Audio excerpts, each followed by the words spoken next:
السلام علیکم ناظرین، میں ہوں آپ کا ہوسٹ حسن اور آپ دیکھ رہے ہیں ہادی یوٹیوب چینل۔ ناظرین، محمد علی ستپارہ 2 فروری 1976 کو پاکستان کے شمال میں واقع گلگت بلتستان کے ایک چھوٹے سے گاؤں ستپارہ میں پیدا ہوئے۔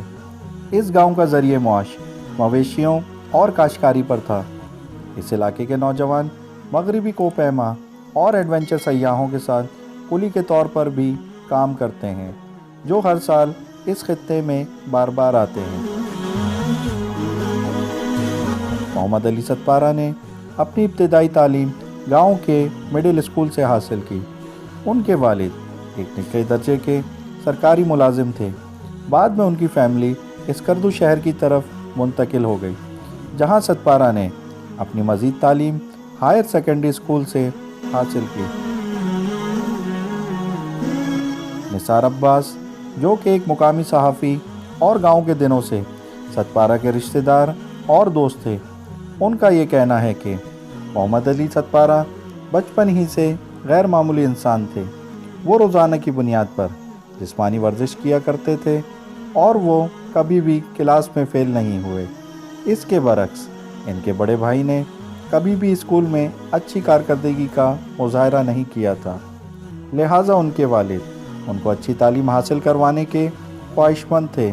اسی وجہ سے وہ اسکردو منتقل ہو گئے۔ خاندان کی مالی پریشانیوں کے پیش نظر 2003 یا 2004 میں وہ کلائمبنگ کے لیے چلے گئے۔ محمد علی ستپارہ نے ٹور آپریٹر کے طور پر بہت سی کامیابیاں سمیٹیں، کیونکہ جن سیاحوں کی وہ قیادت کیا کرتے تھے وہ زیادہ تر کامیاب لوگ تھے۔ انہوں نے 2016 میں دنیا بھر میں شہرت پائی جب انہوں نے 3 رکنی ٹیم کے ہمراہ موسم سرما میں دنیا کی 9ویں بلند ترین چوٹی نانگا پربت کو سر کیا۔ محمد علی ستپارہ نے 2019 کے ایک انٹرویو میں کہا کہ میں نے کوہ پیمائی کے کاروبار میں اپنے 14 ساتھیوں میں سے 12 کو کھو دیا ہے۔ اب ہم میں سے 2 باقی رہ گئے ہیں۔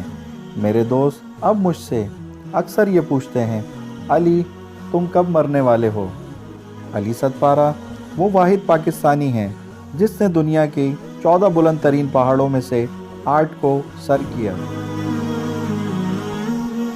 آئس لینڈ کے جان اسنوری اور چلی کے جان موہر کے ہمراہ جمعہ 5 فروری کو K2 پر چڑھنے کی کوشش کرتے ہوئے وہ لاپتہ ہو گئے۔ K2 دنیا کی دوسری بلند ترین چوٹی ہے، جس کی ہائٹ 8611 میٹر ہے۔ اس مشن میں ان کا بیٹا ساجد علی بھی ان کے ہمراہ تھا، اور یہ خیال تھا کہ باپ اور بیٹے کی جوڑی K2 کو سر کرنے کے لیے ٹیم کی سربراہی کریں۔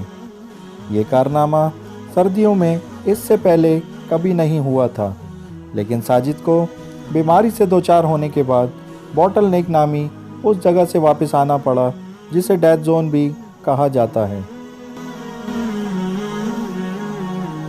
اس کے بعد ساجد نے فوج کی زیر قیادت امدادی ٹیموں کے ہمراہ اپنے والد اور 2 دیگر افراد کی نشانیوں کے لیے پہاڑوں میں تلاش کرنے میں مدد کی، لیکن کئی دنوں کی تلاش کے بعد جب ان کا کوئی سراغ نہ ملا تو 18 فروری جمعرات کے روز تینوں کوہ پیماؤں کو مردہ قرار دے دیا گیا۔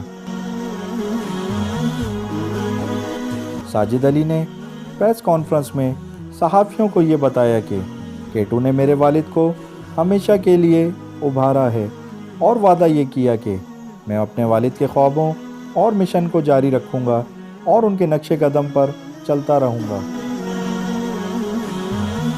ناظرین، اگر آپ کو ہماری آج کی ویڈیو پسند آئی ہو تو اس کو لائک اور شیئر کرنا مت بھولیں، اور کمنٹ کے ذریعے اپنی رائے کا اظہار کریں، اور ساتھ ہی ساتھ ہمارے چینل کو بھی سبسکرائب کر لیں تاکہ نئے آنے والی ویڈیوز کو آپ جلد سے جلد دیکھ سکیں۔ ملتے ہیں اگلی ویڈیو کے ساتھ، تب تک اپنا خیال رکھیے گا۔